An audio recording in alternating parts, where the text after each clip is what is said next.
आपको दुनिया के कई देशों में जबरदस्त युद्ध की यहां पर तैयारी चल रही है। और चलिए आपको खबरें दिखाते हैं फटाफट अंदाज में। अमेरिका ने जब्त किया रूस का तेल टैंकर, पुतिन की पनडुब्बी नहीं बचा पाई रूस का तेल टैंकर। मैरिनेरा और सोफिया जहाज को किया गया जब्त। मैरिनेरा रूस तो सोफिया पनामा देश का बताया जा रहा है जहाज।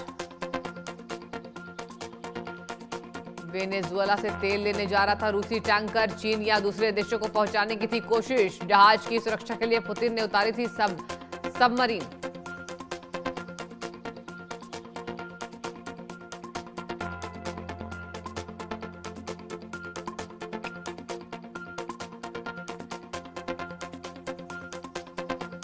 ग्रीनलैंड पर कब्जे के लिए सेना भेज सकते हैं डोनाल्ड ट्रंप। व्हाइट हाउस का बयान, हमले के बारे में सोच रही अमेरिकी सेना। राष्ट्रपति डोनाल्ड ट्रंप का दावा, अमेरिका को 3 करोड़ से 5 करोड़ बैरल हाई क्वालिटी तेल देगी वेनेजुएला की अंतरिम सरकार। बाजार मूल्य पर बेचा जाएगा तेल।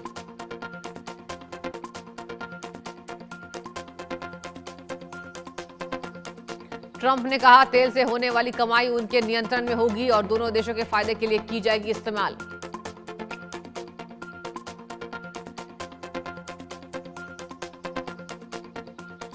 ट्रंप ने ऊर्जा मंत्री क्रिस राइट को तुरंत प्लान लागू करने का दिया आदेश। स्टोरेज शिप से अमेरिका ले जाया जाएगा तेल। अमेरिका अनलोडिंग डॉक पर उतरेगी तेल।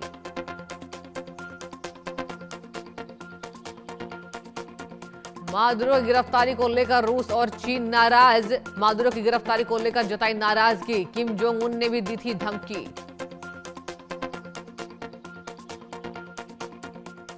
अमेरिकी राष्ट्रपति डोनाल्ड ट्रंप की वेनेजुएला को फिर धमकी। अंतरिम सरकार से कहा चीन, रूस, ईरान और क्यूबा के साथ खत्म करे व्यापार। ट्रंप ने कहा तेल उत्पादन के लिए सिर्फ अमेरिका के साथ पार्टनरशिप करे वेनेजुएला। तेल बेचने पर अमेरिका को दी प्राथमिकता। वेनेजुएला के बाद अमेरिका का अगला निशाना हो सकता है ईरान। अमेरिकी अर्थशास्त्री प्रोफेसर जेफरी सैक्स ने दावा किया।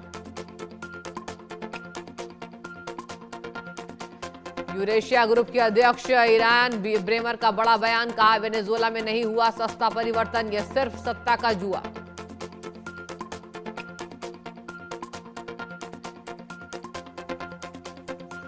राष्ट्रपति डोनाल्ड ट्रंप की सलाहकार फियोना हिल का बड़ा खुलासा, कहा 8 साल पहले वेनेजुएला के बदले पुतिन ने मांगा था यूक्रेन।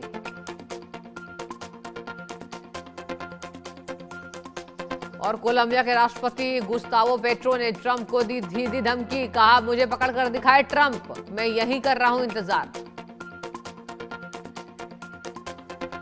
अमेरिका के बाद इजराइल ने दी ईरान को धमकी, कहा इजराइल पूरी तरह प्रदर्शनकारियों के साथ, अन्याय हुआ तो होगी बड़ी कार्रवाई। ईरान ने इजराइल के बयान पर किया पलटवार, कहा दुश्मन से किसी भी एक्शन का होगा कड़ा रिएक्शन, ईरान नहीं करेगा बर्दाश्त। खामेनेई के ईरान छोड़ने की खबरों पर खामेनेई ने तोड़ी चुप्पी, कहा हम जनता के साथ, जनता ही देगी दुश्मनों को कड़ा जवाब।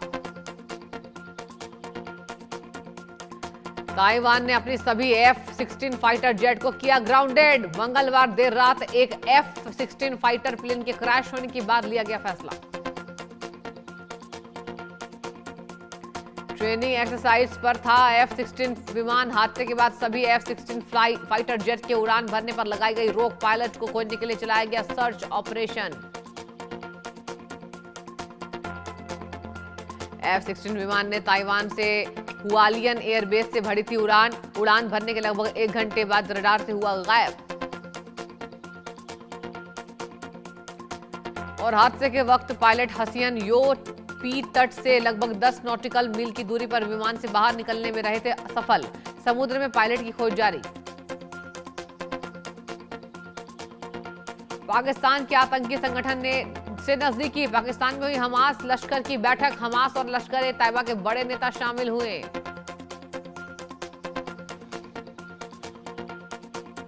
और ऑपरेशन सिंदूर पर अमेरिकी फर्म का दावा, अमेरिका से लगाई थी मदद की गुहार। अमेरिका से लगाई थी मदद की गुहार। पाकिस्तान ने भारतीय सेना के हमले से थर्राया था पाकिस्तान। और बांग्लादेश को JF-17 थंडर फाइटर जेट भेजेगा पाकिस्तान। ऑपरेशन सिंदूर के दौरान भारतीय सेना ने मार गिराए थे JF-17। JF-17 thunder fighter jet को चीन और पाकिस्तान की तरफ से किया गया विकसित। एक मल्टी रोल कॉम्बैट एयरक्राफ्ट है JF-17।